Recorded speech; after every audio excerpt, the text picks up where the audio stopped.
Hi friends, welcome to Sheela Sathyamoorthy channel. இன்றைக்கி நம்மளோட சேனலில் என்ன வீடியோ பார்க்க போகிறோன்னா சமையல் வீடியோ ஃப்ரெண்ட்ஸ். சிக்கன் பிரியாணி.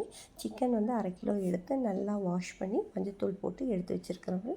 இன்றைக்கி நம்ம சிக்கன் பிரியாணி செய்கிறதுக்கு வந்து நான் ஜீரக சம்பா ரைஸை எடுத்துக்கிறேன். அதை வந்து 1/2 மணி நேரத்துக்கு முன்னாடி ஊற வைக்கணும். 1/2 கிலோ ஜீரக சம்பா ரைஸை எடுத்துருக்கேன். என்னோடய டம்ளரில் வந்து 3 டம்ளர், அதுக்கு 6 டம்ளர் தண்ணி சேர்க்கணும் ஃப்ரெண்ட்ஸ். இப்போ சிக்கன் பிரியாணிக்கு தேவையான பொருட்கள் வந்து 5 பெரிய வெங்காயம், 5 தக்காளி, 5 பச்சை மிளகாய், 200 கிராம் இஞ்சி பூண்டு, ஒரு புடி கொத்தமல்லி, புதினாவை எடுத்துக்கோங்க ஃப்ரெண்ட்ஸ். இஞ்சி பூண்டை அரைச்சி வச்சுக்கோங்க. ஒரு பெரிய பாத்திரம் எடுத்து அதில் வந்து எண்ணெய் ஊற்றி பிரிஞ்சில், மராட்டி மொக்கு, ஸ்டார் பூவு, ஏலக்காய், கிராம்பு எல்லாம் போட்டு நல்லா வதக்கணுன்னா அதுக்கப்புறம் வந்து நீங்கள் வந்து பச்சை மிளகாய் ஆட் பண்ணிக்கோங்க ஃப்ரெண்ட்ஸ். பச்சை மிளகாய் நல்லா வதங்கினோன்னே பெரிய வெங்காயம் ஆட் பண்ணிவிட்டு நல்லா பொன்னிறமாக பெரிய வெங்காயம் வதக்கணும் ஃப்ரெண்ட்ஸ். அதுக்கப்புறம் வந்து நீங்கள் தக்காளி ஆட் பண்ணிக்கோங்க. தக்காளி வதங்குறதுக்கு கொஞ்சம் உப்பையும் சேர்த்துக்குங்க.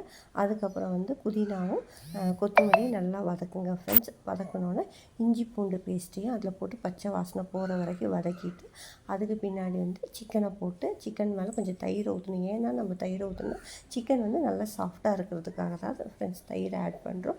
அதுக்கப்புறம் உப்பு, கரம் மசாலா, பிரியாணி மசாலா, மிளகாத்தூள் போட்டு நல்லா அதை வந்து வதக்கணும் ஃப்ரெண்ட்ஸ். நல்லா வதங்கினோன்னே 2 டம்ளர் தண்ணி ஊற்றி நல்லா அதை கொதிக்க வச்சுருங்க.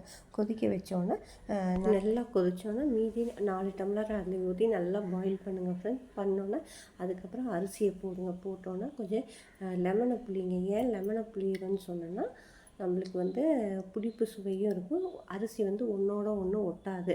அதுக்கப்புறம் நீங்கள் செக் பண்ண உங்களுக்கு தேவையான அளவு காரம் ஆட் பண்ணிக்கணும். உப்பு சேர்த்துட்டு மூடி போட்டுருங்க ஃப்ரெண்ட்ஸ். மூடி போட்டோன்னே நல்லா வெந்தோன்னே ஸ்டவ்வை ஆஃப் பண்ணிவிட்டு ஒரு தோசைக்கல் நல்லா கொதிக்க வச்சு அது மேலே இந்த சட்டி தூக்கி வச்சுட்டு ஒரு வெயிட்டான பொருள் அது மேலே வச்சிட்டிங்கன்னா சாப்பாடு சூப்பராக ரெடி ஆகிடும் ஃப்ரெண்ட்ஸ்.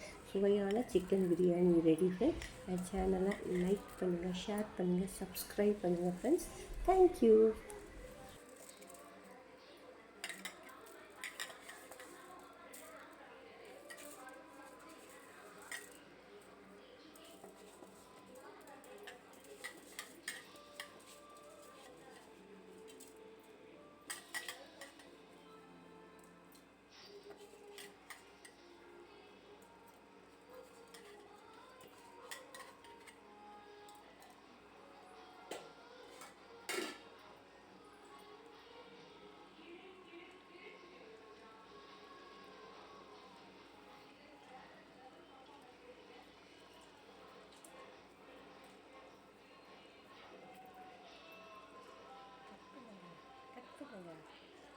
கட் பண்ணுங்க.